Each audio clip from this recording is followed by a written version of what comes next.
+1 ഫിസിക്സിലെ last ചാപ്റ്ററുടെ വേവ്സിൽ നിന്നും 4 മാർക്കിൻ്റെ ചോദ്യങ്ങളാണ് ഫൈനൽ എക്സാമിന് ഉണ്ടാവുക. അപ്പോൾ ഈ ചാപ്റ്ററിലെ മോസ്റ്റ് ഇമ്പോർട്ടൻ്റ് ആയിട്ടുള്ള 4 ടോപ്പിക്സ് നമുക്കൊന്ന് നോക്കാം.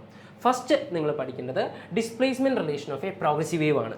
ഡിസ്പ്ലേസ്മെൻറ്റ് റിലേഷൻ്റെ ഇക്വേഷൻ ആണ് y of x, t is equal to a sin kx minus omega t plus 5. അപ്പോൾ ഇക്വേഷൻ കാണാതെ പഠിക്കുക, അല്ലാത്ത ഓരോ ടേംസിൻ്റെയും പേര് പഠിക്കുക, അവരുടെ ഇക്വേഷൻസ് പഠിക്കുക, അവരുടെ യൂണിറ്റ്സ് പഠിക്കുക. എക്സാമിന് ഇതിന് പ്രോബ്ലം ആയിട്ടായിരിക്കും വരിക. നമുക്കൊരു വേവിൻ്റെ ഇക്വേഷൻ തന്നിട്ട് അതിൻ്റെ ആംപ്ലിറ്റ്യൂഡ്, ഫ്രീക്വൻസി, വേവ് ലെങ്ത് ഒക്കെ കണ്ടുപിടിക്കാനായിട്ട് പറയും. അപ്പോൾ നമ്മുടെ ഈ ജനറൽ ഇക്വേഷൻ ആയിട്ട് കമ്പയർ ചെയ്തിട്ട് വേണം ഓരോന്നും കണ്ടുപിടിക്കാനായിട്ട്. അപ്പോൾ അതിൻ്റെ ഒരു 2-3 പ്രോബ്ലംസ് ഒന്ന് പ്രാക്ടീസ് ചെയ്താൽ ഇതിൽ നിന്ന് വരുന്ന ഒരു 3 മാർക്ക് നമുക്ക് സിമ്പിളായിട്ട് എന്ത് ചെയ്യാം, സ്കോർ ചെയ്യാം. ഓക്കെ, അടുത്താണ് സ്പീഡ് ഓഫ് സൗണ്ട്. സൗണ്ടിൻ്റെ സ്പീഡ് കണ്ടുപിടിക്കാൻ ആദ്യമായിട്ടൊരു ഇക്വേഷൻ മുമ്പോട്ട് വെച്ചത് ന്യൂട്ടൺ ആണ്. ആ ഇക്വേഷനാണ് ന്യൂട്ടൺസ് ഫോർമുല എന്നറിയപ്പെടുക. ന്യൂട്ടണിന് ചെറിയൊരു മിസ്റ്റേക്ക് പറ്റിയായിരുന്നു, അത് കറക്റ്റ് ചെയ്തത് ലാപ്ലേസ് ആണ്. ആ പുതിയ ഫോർമുല അറിയപ്പെടുന്ന പേരാണ് ന്യൂട്ടൺ ലാപ്ലേസ് ഫോർമുല. 2 ഫോർമുലയുടെ ഫൈനൽ ഇക്വേഷൻ കാണാതെ പഠിക്കുക, അതുപോലെ പറ്റുമെങ്കിൽ അതിൻ്റെ ഡെറിവേഷനും നോക്കിയിട്ടുണ്ടാവണം.